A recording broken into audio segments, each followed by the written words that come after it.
রিয়ান আসসালামু আলাইকুম, welcome to our tradition fine food channel. আজকে তোমাদের জন্য মোমোর রেসিপি নিয়ে চলে আসলাম। অ্যান্ড এইভাবে যদি খেতে পারো তোমাদের অনেক বেশি মজা লাগবে।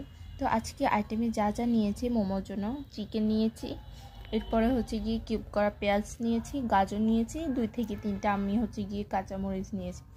তারপর আমি এগুলোকে ব্লেন্ড করব, তার জন্য দিয়ে দিলাম সয়া সস, টেস্টি সল্ট, এরপরে হচ্ছে গিয়ে দিয়ে দিলাম চিনি এবং হচ্ছে গিয়ে মশলা গুঁড়ো এবং হচ্ছে গোলমরিচ দিয়ে আমি হচ্ছে গিয়ে ভালোভাবে ব্লেন্ড করে নেব। কোনো পানি দেওয়া যাবে না, তাহলে অতিরিক্ত পাতলা হয়ে যাবে কিমাটা।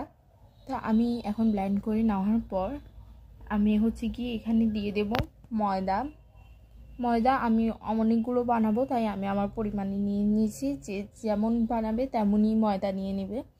তারপর কিছুটা আটা নিয়ে নিয়েছি, দুইটা মিক্স করেই বানাবো।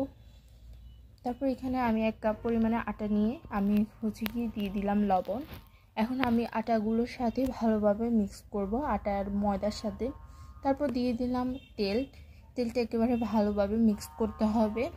এইটার সাথে ভালোভাবে মিক্স করা হলে, একেবারে ছানা ছানা হলে আমি তখন বুঝবো যে হ্যাঁ এটা পারফেক্ট। তারপর আমি আরও একটু দিয়ে দিলাম তেল, কারণ আর একটু লাগবে ওই জন্য। তারপর ভালোভাবে আমি একেবারে নিয়ে এভাবে ছানা ছানা হলে তোমরা বুঝবে যে হ্যাঁ এটা ঠিক আছে। তারপর আমি এখানে দিয়ে দেবো হচ্ছে কি পানি অল্প অল্প করে দেব, কারণ বেশি হয়ে গেলে একেবারে সমস্যা। তো অল্প অল্প করে দিয়ে আমি হচ্ছে মলতে থাকবো, ভালো করে মলতে হবে। অ্যান্ড এটার আসলটা হচ্ছে গিয়ে আটাটা একেবারে সফট হওয়া যাবে না, একেবারে শক্ত হওয়া যাবে না, মিডিয়াম একটা থাকতে হবে, যাতে অনেক বেশি সুন্দর হয় এরকম থাকতে হবে। তারপর আমি হচ্ছে গিয়ে কয়েক ঘন্টার জন্য এটা রেখে দেব। তারপর হচ্ছে গিয়ে একটু পরে আমি হচ্ছে আবার একটু মলে নেব, কারণ হচ্ছে গিয়ে এটা কয়েক ঘন্টার জন্য থাকলে ঠিক হয়ে যায়। হচ্ছে গিয়ে মোমোর জন্য সাইজ করে নেব। আটাগুলো সাইজ করা হয়ে গেলে আমি এখানে দিয়ে দেব যে কিমাটা করা হয়েছে, ওই কিমাটা একেবারে বেশিও না অল্পও না, আমি আমার পর্যাপ্ত পরিমাণের মতোই দিয়েছি। তারপর হচ্ছে গিয়ে এভাবে করে ভাজ করে নেব। আমি তোমাদের জন্য, যাতে তোমাদের সুবিধার জন্য আমি হচ্ছে গিয়ে তোমাদের জন্য দুইটাই দেখাই দেব।